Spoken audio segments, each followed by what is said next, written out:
Russia America இந்த இரண்டு நாடுகளுக்கும் இடையில உக்ரைனுக்கு லாங் ரேஞ்ச் வெப்பன்ஸை கொடுக்கறத பத்தின விஷயத்துல ஒரு சைலண்ட் வார் அப்படிங்கறதே ஓடிக்கிட்டு இருக்குதுங்க. சோ இந்த வீடியோல நம்ம என்ன பார்க்க போறோம்னா, ரஷ்யா என்னதான் இந்த விஷயத்துல பல அதிரடி நகர்வுகள் அப்படிங்கறத எடுத்துக்கிட்டு இருந்தாலுமே கூட யாருமே எதிர்பார்க்காத வகையில திடீர்னு ஒரு தரமான சம்பவத்தையே பண்ணி விட்டுருக்காங்க. அப்படி என்ன விஷயத்த ரஷ்யா பண்ணிட்டாங்க அப்படிங்கறதான் ரொம்பவே டீடைலா இந்த வீடியோல பார்க்க போறோம். வீடியோவை லைக் பண்ணிக்கோங்க, சேனலை சப்ஸ்கிரைப் பண்ணிக்கோங்க. வாங்க வீடியோக்குள்ள போயிடலாம். அறிவோம் தெளிவோம் உறவுகளுக்கு அன்பான வணக்கங்கள்.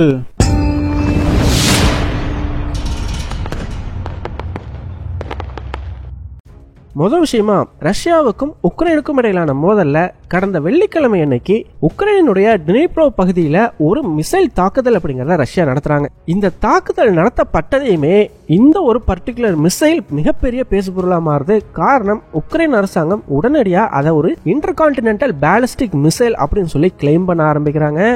ஏன்னா இதுவரைக்கும் ரஷ்யா உக்ரைன் போர்ல ஒரு இன்டர்கான்டினென்டல் பேலிஸ்டிக் மிசைல் அப்படிங்கிறது பயன்படுத்தப்பட்டதே கிடையாது. ஸோ இதுதான் முதல் முறை அப்படிங்கிற மாதிரி உக்ரைன் கிளைம் பண்ணுது. இது மிகப்பெரிய பேசுபொருளா மாறினதுக்கு முக்கிய காரணம் என்ன அப்படின்னு பாத்தீங்கன்னா, உக்ரைன் அரசாங்கம் கடந்த செவ்வாய்க்கிழமை அன்னைக்கு அட்டாகாம்ஸ் சொல்லக்கூடிய ஆர்மி டாக்டிக்கல் மிசைல் சிஸ்டம் அப்படின்னு சொல்ற அமெரிக்காவினுடைய ஆயுதங்களை பயன்படுத்தி ரஷ்யாவுக்குள்ள முதல் முறையா தாக்குதல் நடத்தியிருந்தாங்க. ஸோ நம்ம கூட அதை பத்தி டீட்டெயில்டா வீடியோ போட்டிருந்தோம். ஸோ இப்போ இந்த அட்டாகாம்ஸை பயன்படுத்தி ரஷ்யாவுக்குள்ள தாக்குதல் நடத்தினதுனால இப்போ ரஷ்யா வந்து அதற்கு ஏதாவது ஒரு வகையில் ரெஸ்பாண்ட் பண்ணி ஆகணும். ஸோ ரஷ்யா பார்த்தீங்கன்னா பண்ண முதல் வேலையே என்ன அப்படின்னு பார்த்தீங்கன்னா, அவங்களோட நியூக்ளியர் டாக்டரின்ல ஒரு மிகப்பெரிய அப்டேட் அப்படிங்கிறத கொண்டு வந்தாங்க. அது என்னன்னா, இந்த மாதிரி எந்த நாடுகளுடைய லாங் ரேஞ்ச் மிசைல் சிஸ்டமை பயன்படுத்தி ரஷ்யாவுக்குள்ள தாக்குதல் நடத்தப்படுதோ அந்த நாடுகளும் ரஷ்யாவுக்கு எதிரான போர்ல இருக்கிறதா கருதி அந்த தாக்குதல் நடத்த பயன்படுற அந்த ஆயுதத்தை கொடுத்த நாட்டுக்கு எதிராகவும் ரஷ்யா ஒரு அணு ஆயுத தாக்குதல் நடத்தலாம் அப்படிங்கிற மாதிரியான ஒரு அப்டேட் அப்படிங்கறத அவங்களோட நியூக்ளியர் டாக்டரின்ல பண்றாங்க. இது உலகம் முழுவதும் பெரும் அதிர்வலைகளை கிளப்பியிருந்தது. ரஷ்யா பாத்தீங்கன்னா அதோட நேரத்துல உடனடியா தன்னோட நாட்டுல மொபைல் நியூக்ளியர் ஷெல்டர்ஸ் அப்படிங்கறத பெரிய அளவுக்கு தயாரிக்கிறதுக்கும் ஆரம்பிக்கிறாங்க. இது என்னப்பா மொபைல் நியூக்ளியர் ஷெல்டர் அப்படின்னு கேட்டீங்கன்னா, ஒரு அணு ஆயுத தாக்குதல் நடத்தப்பட்டது அப்படின்னா அந்த சமயத்துல ஒரு ரூம் மாதிரி இருக்கும். அந்த ரூம்குள்ள போயிட்டு மக்கள் வந்து சேஃபா செட்டில் ஆயிட்டாங்கன்ற பட்சத்துல கிட்டத்தட்ட ஒரு 48 மணி நேரம் வரைக்கும் அந்த அணு ஆயுதத்தால ஏற்படக்கூடிய ரேடியேஷன் தாக்குதல் இருந்து அவங்கள வந்து அந்த மொபைல் நியூக்ளியர் ஷெல்டர் அப்படிங்கிறது பாதுகாக்கும். ஸோ இந்த மாதிரியான ஷெல்டர்ஸையும் ரஷ்யா தயாரிக்க ஆரம்பிச்சிருக்குது. இதனால பதறி போன ரஷ்யாவினுடைய அண்டை நாடுகளான ஸ்வீடன், நார்வே மாதிரியான நாடுகள் உடனடியா அவங்க நாட்டு மக்களுக்கு ஒரு அட்வைசரி அப்படிங்கறத கொடுக்குறாங்க. அந்த அட்வைசரியில ஒரு அணு ஆயுத தாக்குதல் நடத்தப்பட்டுச்சு அப்படின்னா அதுல இருந்து எப்படி தங்களை பாதுகாத்துக்கிறது, அதற்கு எப்படி தயாராகிறது, இந்த மாதிரியான விஷயங்களை ஆட் பண்றாங்க. கிட்டத்தட்ட கடந்த 1948க்கு பிறகு இந்த நாடுகள் இந்த மாதிரி ஒரு அணு ஆயுதம் தொடர்பான அட்வைசரி அப்படிங்கறத மக்களுக்கு கொடுக்கறது இதுதான் முதல் முறை அப்படின்னு சொல்லப்படுது. இந்த அளவுக்கு ரொம்பவே சிச்சுவேஷன் அப்படிங்கிறது பரபரப்பா போயிருந்தது. இந்த நிலைமையில தாங்க ரஷ்யா இப்ப டினிப்ரோல நடத்தின தாக்குதல் மேலும் பரபரப்பு அதிகப்படுத்தி இருக்குது. காரணம், அது ஒரு ICBM சொல்லி உக்ரைன் கிளைம் பண்ணியிருந்தாங்க இல்லையா. இந்த மாதிரி இன்டர்கான்டினென்டல் பேலிஸ்டிக் மிசைல் அப்படிங்கறத பயன்படுத்தும் பொழுது ரஷ்யா உக்ரைன் மட்டும் இல்லைங்க, கிட்டத்தட்ட அமெரிக்கா மேலேயே ஒரு தாக்குதல் அப்படிங்கறத நடத்த முடியும். சோ இது அமெரிக்கா உக்ரைனுக்கு அட்டாகாம்ஸ்ங்கிற அந்த ஆர்மி டாக்டிக்கல் மிசைல் சிஸ்டமா கொடுத்ததுக்கான ஒரு எதிர் நடவடிக்கையா பார்க்கப்பட்டது. இந்த மாதிரி நீங்க வந்து கொடுத்திருக்கீங்க, இன்னும் பிரிட்டன், பிரான்ஸ் எல்லாம் கொடுக்கறோம் அப்படின்னு சொல்லிட்டு இருக்காங்க. இந்த மாதிரி கொடுத்த மேல அடிக்கடி தாக்குதல் நடத்தப்பட்டுச்சு அப்படின்னா நாங்க நினைச்சோம்னா எங்ககிட்ட ICBM இருக்குது, உங்க நாடுகள் மேல எங்களால அணு ஆயுத தாக்குதலையே டைரக்டா நடத்த முடியும், பாத்துக்கோங்க அப்படின்ற மாதிரியான ஒரு மிரட்டலா உலக நாடுகள் வந்து இதை பார்த்ததுனாலதான் டக்குன்னு அந்த மிசைல் தாக்குதல் நடந்ததையுமே மிகப்பெரிய பேசுபொருளா இது வந்து மாற ஆரம்பிக்குது. ரஷ்யாவும் பாத்தீங்கன்னா இந்த மாதிரி தாக்குதல் நடத்தப்பட்டதற்கு எந்த ஒரு விளக்கமும் கொடுக்க மறுக்கிறாங்க. இந்த மாதிரி ICBM பயன்படுத்தி தாக்குதல் நடத்தினாங்களா இல்லையா அப்படின்னு கேட்கப்பட்ட பொழுது அதற்கான பதில கொடுக்காம மறுத்துட்டு போயிடுறாங்க. இது மேலும் ICBM தான் பயன்படுத்தி இருப்பாங்களோ அப்படிங்கிற ஒரு சந்தேகத்தை வலுப்படுத்துச்சு அப்படின்னே சொல்லலாம்.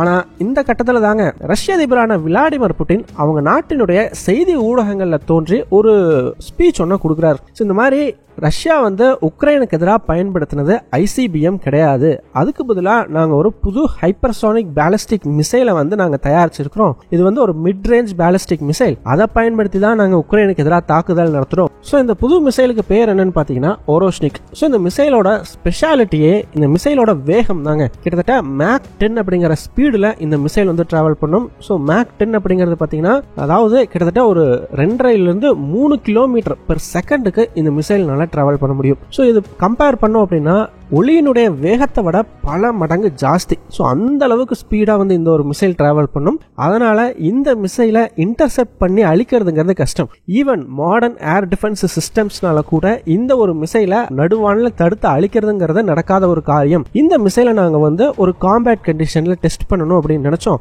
அதனாலதான் உக்ரைனுக்கு எதிராக அந்த டினிப்ரோ பகுதியில் இந்த ஒரு மிசைலை நாங்க டெஸ்ட் பண்ணோம். ஸோ இந்த மிசைலால அணு ஆயுதங்களையும் எடுத்துட்டு போக முடியும். ஆனா அணு ஆயுதத்தை நாங்க பயன்படுத்தல. சும்மா அணு ஆயுதம் இல்லாத ஒரு நார்மல் கன்வென்ஷனல் பேலோடு மூலமா தான் நாங்க இதை டெஸ்ட் பண்ணியிருந்தோம். ஸோ இந்த டெஸ்ட் ரொம்பவே சக்சஸ்ஃபுல்லா இருந்திருக்குது அப்படின்ற மாதிரி ரஷ்யா சொல்லியிருக்கிறாங்க.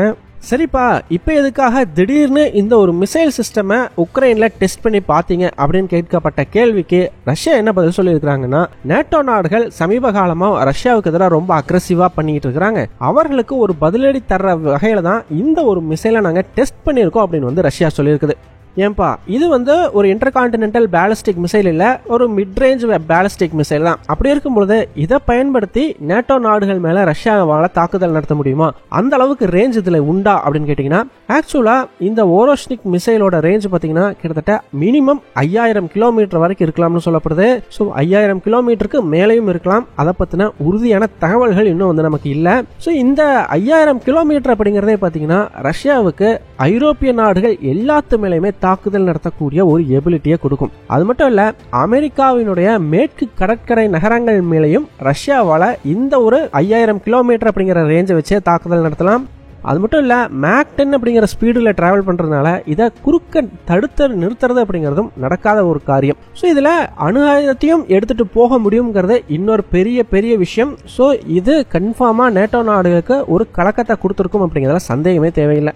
ஸோ இப்போ ரஷ்யாவினுடைய நோக்கம் அப்படிங்கிறது ரொம்பவே சிம்பிளுங்க. உக்ரைன் ஒரு முறை அமெரிக்காவினுடைய அட்டாக்ஸ் அப்படிங்கிறத பயன்படுத்தி ரஷ்யாவுக்குள்ள தாக்குதலை நடத்தி இருக்கிறாங்க. ஆனா அந்த தாக்குதல் பெரிய அளவுக்கு முறியடிக்கப்பட்டிருக்குது. ஆனா மேலும் ஒரு தாக்குதலை இந்த அட்டாக்ஸை பயன்படுத்தியோ இல்ல மேற்குலக ஆயுதங்களை பயன்படுத்தியோ ரஷ்யாவுக்குள்ள உக்ரைன் நடத்திடக்கூடாது. அதற்காக என்னவெல்லாம் நடவடிக்கை எடுக்க முடியுமோ எல்லாத்தையுமே ரஷ்யா எடுத்துக்கிட்டு இருக்காங்க. சோ அதே மாதிரி பாத்தீங்கன்னா செவ்வாய்க்கிழமைக்கு பிறகு இது வரைக்கும் உக்ரைன் தாக்குதல் நடத்தல. இதற்கு மேலும் ஒரு தாக்குதல் நடத்தப்படுமா அப்படிங்கிறத வெயிட் பண்ணி தான் பார்த்தாகணும்.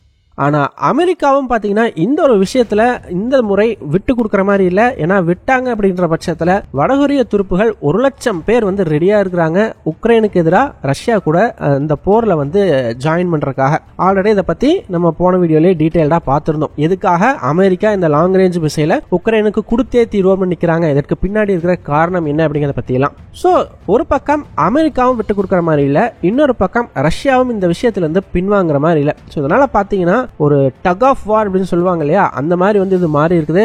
சோ ரஷ்யாவினுடைய இந்த நடவடிக்கைகளுக்கு அமெரிக்காவினுடைய பதில் நடவடிக்கைகள் என்னவா இருக்க போகுது? மேலும் அட்டாக்ஸை பயன்படுத்தி ரஷ்யாவுக்குள்ள உக்ரைனை தாக்குதல் நடத்துறதுக்கு அலோவ் பண்ணுவாங்களா, இல்ல என்ன மாதிரியான நடவடிக்கைகள் எடுக்கப்படும் அப்படிங்கறதெல்லாம் நம்ம வெயிட் பண்ணி பார்க்கலாம்.